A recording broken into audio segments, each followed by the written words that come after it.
Hi everyone, welcome to my channel Rehana's పూరిల్లు. వాతావరణం చాలా చల్లగా ఉంది కదండి. అందుకే నేను వంకాయ రొయ్యల కర్రీ చేశాను. వేడి వేడి అన్నంతో తింటే చాలా బాగుంటుంది. దీని ప్రాసెస్ ఏ విధంగా చేయాలో ఇప్పుడు చూద్దాం. కావాల్సిన ఇంగ్రీడియంట్స్ అన్నీ ఈ విధంగా తీసుకున్నానండి. రొయ్యలు, వంకాయలు. ఈ వంకాయలు వచ్చేసి మా తోటలో కాసినవేనండి, చాలా లేతగా ఉన్నాయి చూడండి.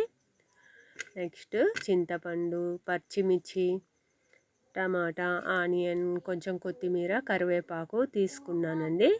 నెక్స్ట్ వచ్చేసి ఈ రొయ్యలని సిమ్లో పెట్టుకొని ఒక 5 మినిట్స్ ఫ్రై చేసుకోవాలండి. ఎందుకంటే వాటిల్లో ఇసుక ఉంటుంది కాబట్టి ఫ్రై చేసుకోవడం వలన ఆ ఇసుక అనేది వేరవుతుంది.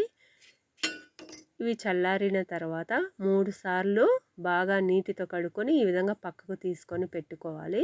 నెక్స్ట్ ప్రాసెస్ వచ్చేసి ఈ విధంగా అన్నీ కట్ చేసుకున్న తర్వాత కడాయి పెట్టుకోవాలండి. ఆయిల్ వేసుకొని ఆయిల్ హీట్ అయిన తర్వాత ఆనియన్ వేసుకొని బ్రౌన్ కలర్ వచ్చే వరకు ఫ్రై చేసుకోవాలి. తర్వాత కొన్ని పచ్చిమిర్చి కూడా యాడ్ చేసుకొని బాగా కలుపుకోవాలండి. ఇవి ఫ్రై అయిన తర్వాత కొంచెం కరివేపాకు, టమాటా కూడా యాడ్ చేసుకొని ఇవి కొంచెం మగ్గే వరకు వేయించుకోవాలి.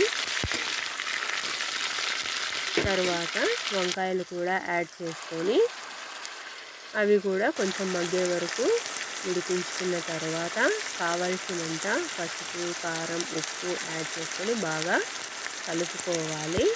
ఈ విధంగా కలుపుకున్న తర్వాత రొయ్యల్ని కూడా యాడ్ చేసుకొని కొంచెము కొత్తిమీర కూడా యాడ్ చేసుకొని బాగా కలుపుకోవాలి. దీంట్లో కొంచెము చింతపండు రసాన్ని యాడ్ చేసుకున్న తర్వాత సరిపడినన్ని నీళ్లు కూడా కలుపుకొని బాగా ఉడికే వరకు ఉంచుకోవాలండి.